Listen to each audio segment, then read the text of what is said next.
अस्सलामुअलैकुम गाइस, आप देख रहे हैं Usman online teacher. Question number 25 तक हमने कर लिए थे। स्टैटिस्टिक की बुक है, चैप्टर नंबर 14 है regression and correlation. Question number 26 देखें। In order to find the correlation coefficient between two variable x and y the following result were obtained. n is equal to 10, summation x is equal to 500, summation y is equal to 1100, summation x square is equal to 28,400। ये हमें data उन्होंने दिया है, हमने करना क्या है। It was however later discovered at the time of checking that the particular set of observation, namely x is equal to 57 and 35, y is equal to 121 and 114 was wrongly taken. The correct values being x is equal to 67 and 15, y is equal to 112 and 124.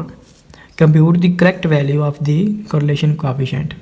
Question में हमें कहता है जी ये data है, और जब हमने arithmetic में निकाला था या हमने कैलकुलेशन की थी तो दो वैल्यूज़ गलत लिखी गई थी। हमें दो वैल्यू हमने x की ऑब्जर्वेशन में गलत लिख दी थी, दो वैल्यू हमने y की ऑब्जर्वेशन में गलत लिख दी थी।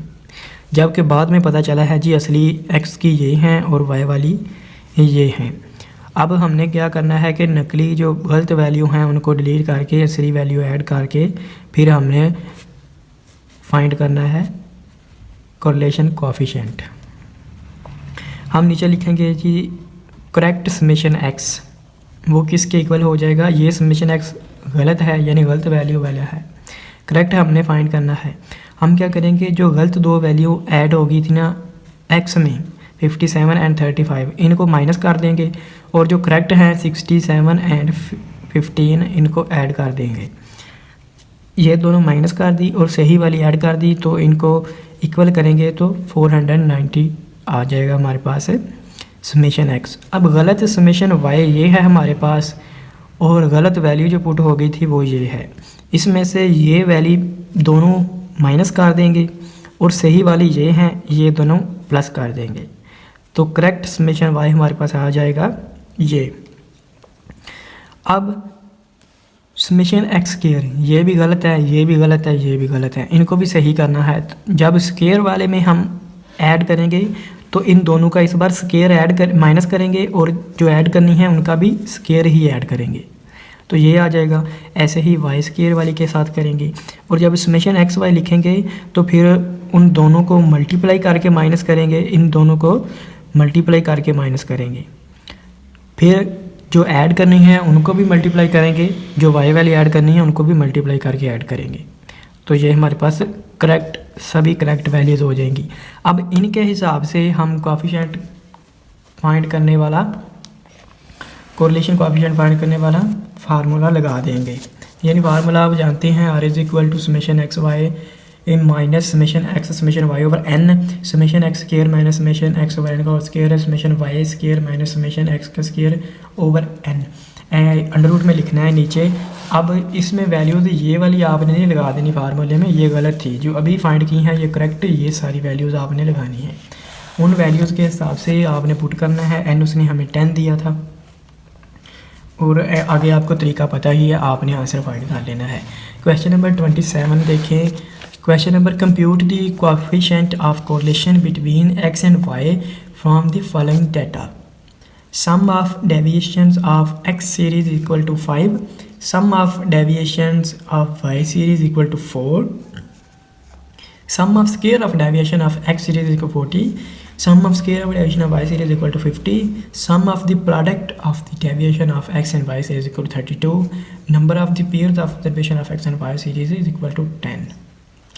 डाटा हमें दिया है। अब sum of deviation of x series, इसका मतलब है summation d x, deviation is equal to d. अब sum of deviation of y series equal to summation d y, और जब स्केयर लिखा होगा तो इसका स्केयर लिख लेना सिंपल, इसका मतलब स्केयर है इधर। जिधर sum of product of deviation यानी इनको ज़रब देनी है, प्रोडक्ट का मतलब ज़रब। Number of pairs of observation यानी n की वैल्यू 10 है। ये गिवन डाटा था। अब इसमें कौन सा फार्मूला यूज़ होगा? फार्मूला अगर आपको आता है तो ठीक है, नहीं आता तो ये लिख लें। सेम यही फार्मूला है, फ़र्क सिर्फ इतना है कि उधर समेशन x था, इधर समेशन dx आना है। जहाँ dy था उधर, जहाँ y था इधर dy आना है। सिर्फ यही फ़र्क है, वही फार्मूला है। वैल्यूज़ पुट करेंगे आपके पास आंसर आ जाएगा। अब क्वेश्चन नंबर 28 देखें। क्वेश्चन नंबर 28 की स्टेटमेंट है, compute and intercept the correlation coefficient on the basis of the following information. x is equal to maximum temperature during each day and y sales figure per day of lemonade। अब हमें ये नीचे data दिया गया है। Data उसने कुछ इस तरतीब से दिया है, summation x minus 17 is equal to -2। ये डाटा देख लें। डाटा के हिसाब से फार्मूला यूज़ होता है। फार्मूले डिफरेंट हैं, सभी आपको आना चाहिए। अब summation x minus 17 is equal to -2, इसका मतलब यही है कि समेशन dx यानी sum of deviation of x, और जो ये है x माइनस 17 इसे भी dx लिख देंगे। जो y माइनस 15 है इसे आप dy लिख देंगे। इनको ये जहाँ भी x माइनस 17 है इसे dx, और यहाँ y माइनस 15 है इसे dy। सिर्फ इतना ही आपने करना है तो आपके पास डाटा कुछ इस शक्ल में आ जाएगा। पीछे जो फार्मूला यूज़ किया है वो भी आप यूज़ कर सकते हैं। वो नहीं करना चाहते तो आप ये वाला फार्मूला भी यूज़ कर सकते हैं। फार्मूले में वैल्यूज़ पुट करने के बाद आपके पास आंसर आ जाएगा 0.8695। इसे परसेंटेज में करेंगे जब हम तो 86.95% आ जाएगा। उसने हमें कहा था इंटरसेप्ट दी कोएफिशिएंट कोरिलेशन के, इंटरसेप्ट भी करना है आपने। There is a strong positive correlation between temperature and sale. यानी स्ट्रॉन्ग क्यों है? क्योंकि ये करीब है 1 के।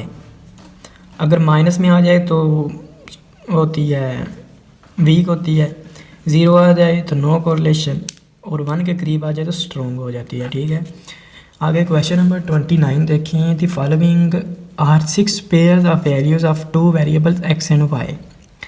नीचे हमें x और y की वैल्यूज़ दी गई हैं 6 पेयर्स, यानी n इज इक्वल टू 6 हो गया।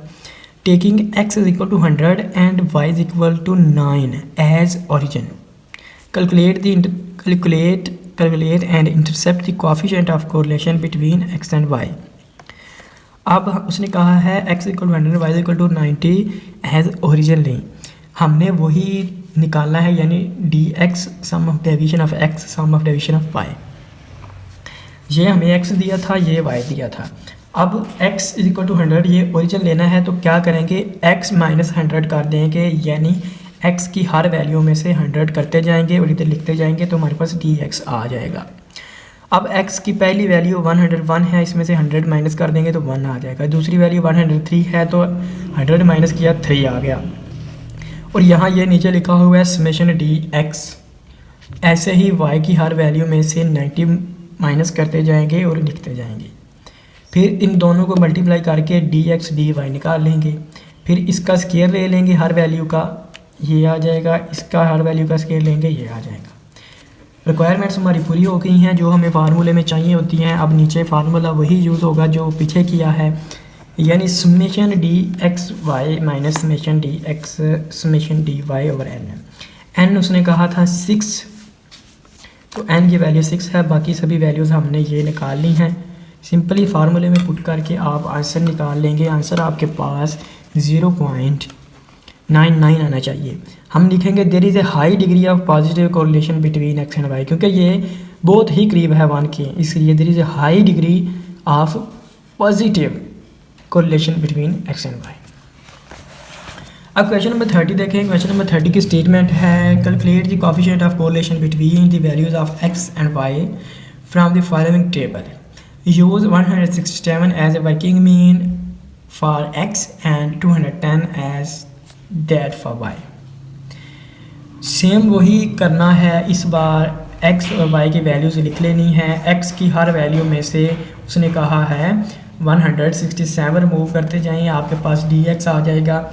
y की हर वैल्यू में से आपने 210 माइनस करते जाना है, आपके पास dy आ जाएगा।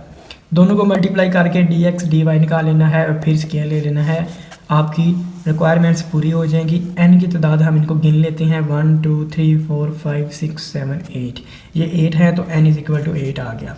वही फार्मूला यूज़ होना है, इसमें ही बहुत ही इजी क्वेश्चन है, एक जैसे ही हैं सभी। तो आपके पास आंसर 0.92 आना चाहिए, ये भी स्ट्रॉन्ग कोरिलेशन है। क्वेश्चन नंबर 30 तक हमने कर लिए हैं। उम्मीद करता हूँ दोस्तों आपको ये वीडियो बहुत ही पसंद आई होगी। क्वेश्चन नंबर 31 से हम नेक्स्ट लेक्चर में स्टार्ट करेंगे। दुआ में याद रखिएगा, अपना ख्याल रखिएगा। खुदा हाफिज़।